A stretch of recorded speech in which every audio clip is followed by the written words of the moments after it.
How to share your Wi-Fi password on iPhone.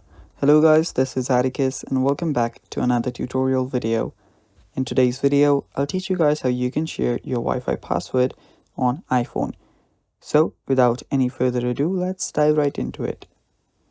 So the first step that you can do is head over to your settings. After you're on your settings, head over to your Wi-Fi. And after you're on your Wi-Fi, tap on this eye icon right besides the network that you're connected to. Tap on it and right there you will find your password. Tap on that, go through your authentication, use your Face ID or your password, and then you should find your Wi-Fi password. So you can copy this now and use it wherever you want. So that's the first step. The second step or the second technique that you can take if you're over iOS 18 is that you can head over to the Passwords app. Simply search for Passwords app, head over there, go through your authentication, and there you'll see Wi-Fi. Head over to Wi-Fi and there you should find your Wi-Fi.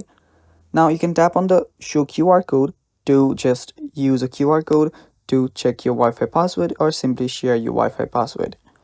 And that is how you can share your Wi-Fi password on iPhone. Thanks for watching guys, that is all for today's video. Stay tuned for more and bye bye.